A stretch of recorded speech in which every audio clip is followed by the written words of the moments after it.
Thank you so much, Minister, for making time on what was a very busy day for you.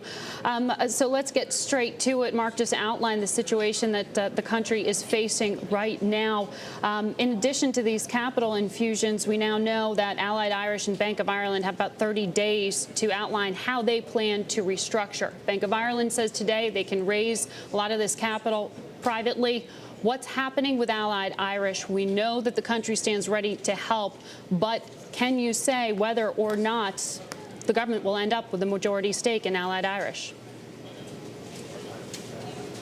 Well, Allied have until the end of April to draw up their plan, but the government has sufficient reserves to capitalise these banks. We don't have to borrow to capitalise either Bank of Ireland or Allied Irish Bank.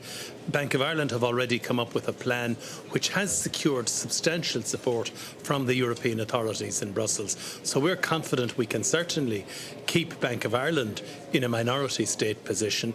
In relation to Allied Irish Bank, they have until the end of April to draw up their plans. Either way, both banks will remain listed on the stock exchange. But is it, you said it's probable was the word used previously to describe what would happen in terms of the government's position with Allied Irish and taking a majority stake. How probable is this? Yes, I didn't rule it out, but you'll appreciate the probabilities will finally become clear at the end of April when Allied submit their plan.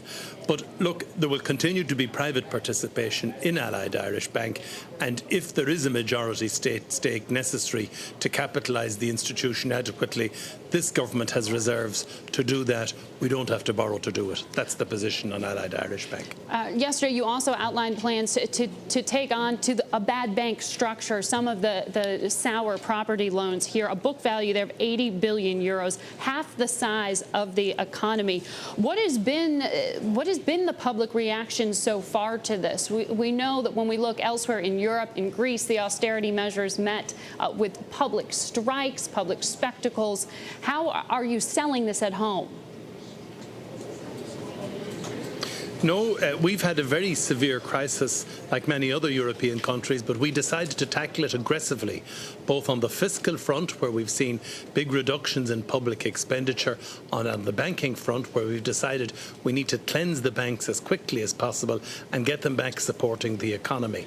And unlike Greece, we've had a very close dialogue with the public service employees, and I'm glad to say our public service employees have decided to ballot their members on accepting a pay restraint programme for the next 2 years, and that was agreed upon between the government and the representative associations on Tuesday morning. But Minister, sir, you know, so we are making progress. We introduced very substantial pay cuts last year, yes, higher even than Greece, and despite that, our trade unions are now saying they're willing to talk to the government, work through the issues, and have peace in the public service employment. I think that's quite an achievement for a government. It's quite different from Greece. And indeed, on the back of our banking announcement today, there was no movement in our bond spreads at all, because this country is dealing with its problems and dealing with them, I accept, in an aggressive way. But that's what creates confidence.